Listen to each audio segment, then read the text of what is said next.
here on this Wisdom Wednesday with a little bit of reaction. I brought in an expert. That's awesome. To come and talk story with us. Thank you. And then this is the chair of our Kaneohe-Kahaluu Community Emergency Response Team. This is Marie Samudio. Marie, thank you for being with us this morning. You're very welcome. Thank you. Good to be back. And thank you for our lay. New survival stuff. That's so awesome. This is our survivor lays right here. We'll get a chance to talk about it in just a little bit. But I'm very familiar with what our CERT does. Right. But for those that are watching that are not, can you please share with our audience the work that you do, the work that our organizations do? The primary involvement is to educate the public, awareness on natural disasters, and to be alert to what's happening so you know how to, and then the actual part, be prepared to respond. And that is the training aspect of it. That's your go bag aspect. That's your survival kits at home, your 2-week supply. I wanted to ask you that, and we're going to talk about the training in a little bit, but talking about the emergency kit, this the bug out bag. Okay. What should go? I know you just said 2 weeks, but what should go in a bug out bag? And should you have your own individual bag, or is it like a family duffel bag or something? Depends on the size of your family. This is an emergency kit. Yes. This is really not. It's a part of a go bag concept. Your go bag concept should also include changes of underwear. It should include your medications. It should include things for your pets. It should include your communication systems. You mentioned the loss of electricity. You need small bills.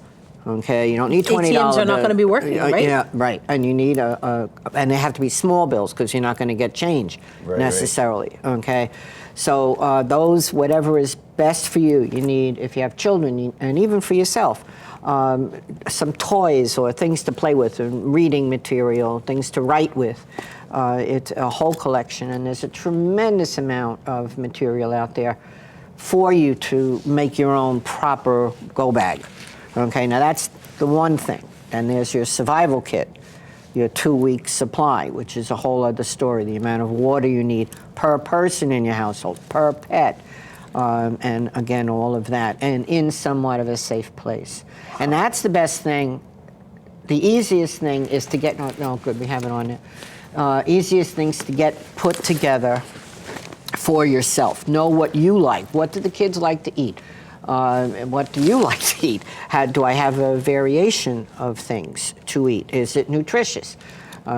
Peanut butter is a mainstay of what to do. So and peanut butter and crackers, but water. I also love that you mentioned that there are free resources that help you, list out, and they tell you what kinds of things would be great in a go bag. But since we're talking about free, because there's so much great free resources out there when it comes to emergency preparedness, aren't there free trainings available as well? Yep. We have free trainings available on primarily survival and rescue procedures where the community has to come out to help itself. And this is what I want the audience to think about, and yourselves. In your neighborhood, where are your police? Where are your fire? Where's your EMS? Where's your hospital? Where's your clinic? Are they coming to you in your neighborhood specifically, or are they called someplace else? And if you're on your own, are you in your neighborhood prepared to help each other out? And this is where the free training comes in. Wow. It trains you on all aspects of little light reading. Little light reading. There. Here it is, a manual.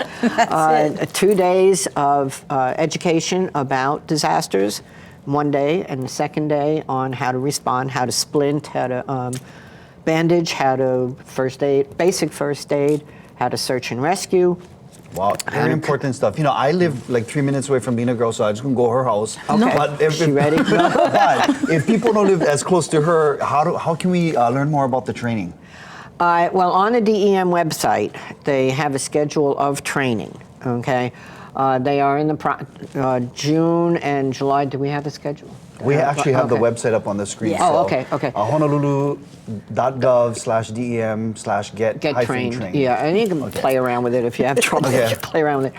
But the DEM holds its, what's coming up are Saturday classes and then Sunday class going into the fall. Ha'ula has a training in the fall up in Hauula. Okay. We prefer to do local training, so more community members. In your specific community. Yeah, Gotcha. Got we it. prefer to do that rather than have folks from the North Shore or wherever come into town. But whatever, it's staffing. It's Yes. staffing. Got it. However, if you can't make a training, if you can't make that commitment, I would encourage the audience to find out about the last aspect, even you, to come and be a survivor. The last exercise is a half day up at Battery Harlow at Diamond Head.